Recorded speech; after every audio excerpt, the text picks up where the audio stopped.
Bom, pessoal, falando agora sobre especificamente as propriedades periódicas que nós temos dos nossos elementos químicos, nós temos que entender que tem algumas propriedades que são periódicas e outras propriedades que não são periódicas. Por exemplo, o número de massa de um elemento químico. O número de massa de um elemento químico ele vai sempre subindo. Ele não volta, né? Você aumentou o número atômico, o número de massa, a massa dele vai aumentando. Outra propriedade que varia não periodicamente. Então, isso aqui é não periodicamente, tá? O calor específico. Quanto mais você aumenta o número atômico, menor fica o calor específico de um material. Então, essas propriedades são não periódicas. Propriedades periódicas são aquelas que o gráfico varia sempre da mesma forma, ele vai sempre voltando, né, ao valor, né? Você já viu isso aqui lá em onda, né? Isso aqui é uma onda, um gráfico parece uma onda aqui. E as propriedades periódicas, você tem que saber quais são as propriedades, o que ela significa e como que ela varia na tabela periódica. A primeira coisa que a gente vai ver de propriedade periódica é o raio atômico. O raio é a distância entre dois núcleos, né? Porque é difícil você conseguir o raio, né? Então, você pega os dois átomos e vê a distância entre os núcleos. O raio, você pode imaginar que ele tem duas coisas importantes para ele. Você não precisa decorar, tá, gente? É melhor que você entenda por que varia da forma que varia. Primeira coisa, número de camadas. Quanto um átomo que tem duas camadas e um átomo que tem 5 camadas, é lógico que tem 5 camadas vai ser maior, né? As camadas eletrônicas. Então, a primeira coisa é a questão da quantidade de camadas. E quem mostra isso pra gente, o número de camadas na tabela periódica? O período, né? As linhas, né? Então, quanto mais você vai descendo nas linhas, maior vai ficando o raio. A outra coisa importante é o núcleo. Se você estiver no mesmo período, né? Você está ali no mesmo período, você vai ter a mesma quantidade de camadas. E aí? E aí é o seguinte, se você tem, por exemplo, duas camadas e você tiver mais prótons, os prótons vão estar mais fortes, vão estar atraindo mais forte os elétrons. Então acaba que quanto maior o número atômico, menor vai ficando o raio, porque o átomo ali ele vai puxando mais forte os elétrons, tá bom? Então são essas duas coisas que você tem que se tocar em relação ao raio atômico. Eu trouxe aqui a figura, que é o seguinte, ó, conforme você vai descendo aqui, ó, vai aumentando o número de camadas, vai ficando maior o seu átomo, e da direita para a esquerda vai aumentando também. Então se você estiver numa mesma linha, quanto mais à esquerda você tiver, maior é o raio. Por quê? Porque tem menos prótons, eles vão estar atraindo menos os seus elétrons. Agora, lógico, se você vai descendo, vai aumentando o número de camadas, ele vai ficando maior. Beleza?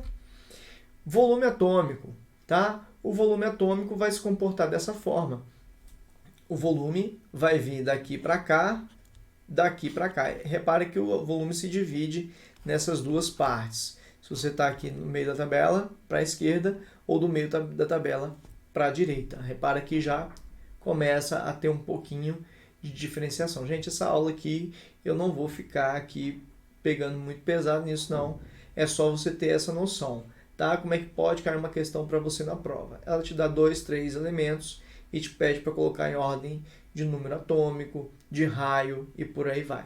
Então, você tem que ter essa noção de onde eles estão na tabela periódica e como é que aumenta ou diminui o volume, beleza? Então, o raio atômico, você tem que estar com essa figura na sua cabeça, tá? Assim como você tem que estar com essa figura na cabeça em relação ao raio, você tem que estar com essa figura na sua cabeça em relação ao volume, tá bom? Então, essas coisas são bem importantes, tá bom? Tranquilo até aqui a questão do volume?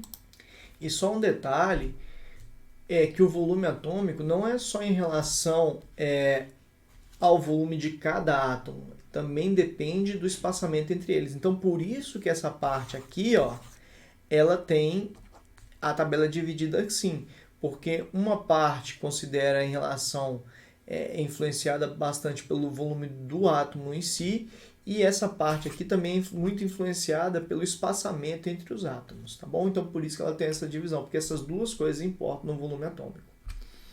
A densidade absoluta vai ser de acordo com esse jeito aqui, vai descendo nas pontas e ficando cada vez maior ali no meio. Então os de maior densidade são esses que estão aqui no meio. Se você quiser, faça uma leitura sobre quais são os elementos químicos que têm maior densidade. Isso aí é bom para você ter uma noção, mas principalmente tem essa figura na cabeça de vocês, tá bom, gente? Então, densidade absoluta, vocês vão ter a variação dessa forma aqui.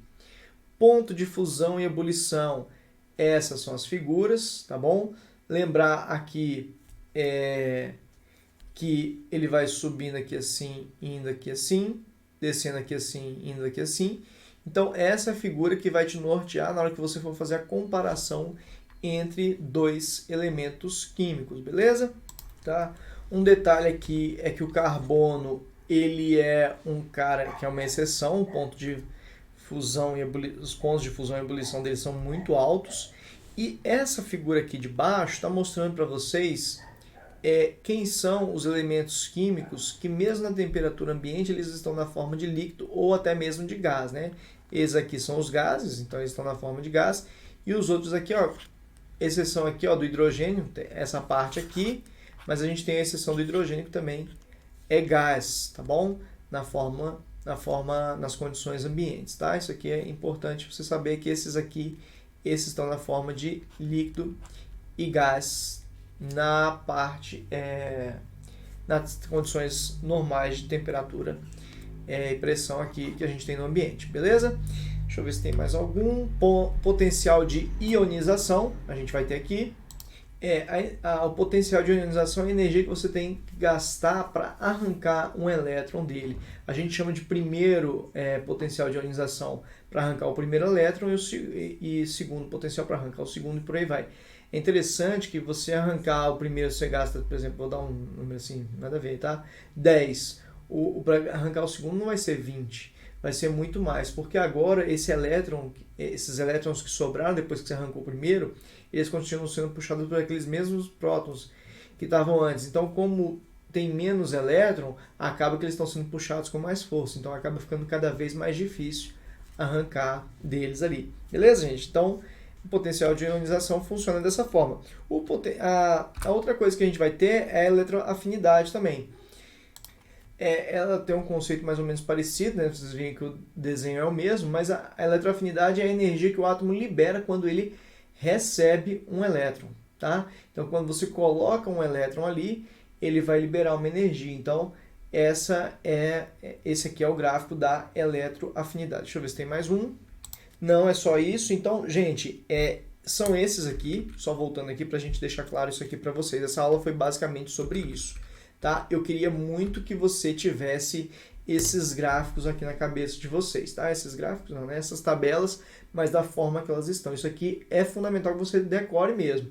Lógico, algumas coisas são importantes que você entenda, por exemplo, o raio atômico, eu espero que você tenha entendido por que ele é assim. O volume atômico também eu entendo porque foi assim, então lembrando que você divide ela ali no meio, porque a primeira parte ali é importante, o volume do próprio átomo, né? Então repare que o raio atômico e o volume atômico são parecidos, essa parte aqui da esquerda, né? Só que aí divide aqui no meio, por quê? Porque essa parte da direita aqui do volume atômico depende mais da questão da distância entre os átomos do que em relação ao volume do próprio átomo. Então tem esse porquê de ser dividido aqui ao meio. A densidade absoluta vai crescendo dessa forma. Aqui a densidade você pode pensar em relação ao volume também em questão do número da massa, né? Mas é um pouco mais complicado pensar aqui uma lógica para isso. Eu diria talvez melhor você ir decorando aqui, tá? O ponto de fusão e ebulição também é dessa forma, aqui, decore. Potencial de ionização e eletroafinidade, os dois são parecidos, são bem parecidos na verdade, né? Então, entendo só o conceito, tá? A diferença, o potencial de ionização é você ionizar, é você tirar um elétron dele. Você arrancar um elétron vai ser aqui a dificuldade, tá? Repara que da 1A para 7A vai aumentando, inclusive para os gases nobres, né? Até 8A ali. Porque é o seguinte, quanto mais elétrons ele tem na última camada, na verdade ele vai tender, vamos comparar a 1A com a 8A, a 7A. Vamos comparar com a 8A. A gente vai aprender daqui a pouco nas ligações que quanto mais próximo de 8 está a última camada, mais estável ali ele está, digamos assim. Então, a 1A, por exemplo, ela está com um cara só na última camada. Ela vai meio que tentar se livrar dele. A 7A está faltando um para fechar os 8, que fica mais estável, que é o que a gente tem dos gases nobres. Então, ele vai tender a ganhar ao invés de perder um elétron. Então, você gasta uma energia maior para tirar esse cara que está com 7 do que o que está com 1.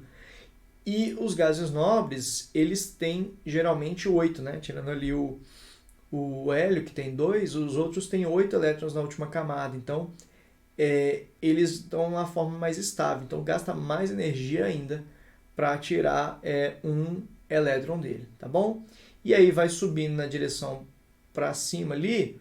Por que vai subindo ali para a direção para cima? Porque quanto mais você sobe, né,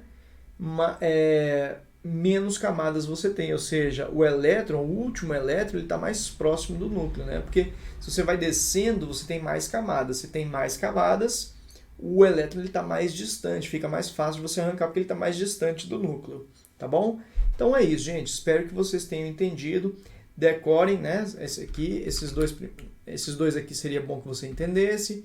O de fusão e ebulição meio que decorar mesmo, ter essas duas figurinhas aí, lembrar que alguns estão na forma líquida, outros na gasosa, que é esse de baixo aí.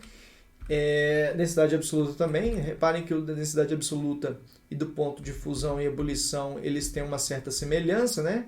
A diferença é que no ponto de fusão e ebulição, uma seta ali está para cima, a outra está para baixo, e no de densidade absoluta está as duas setas para baixo.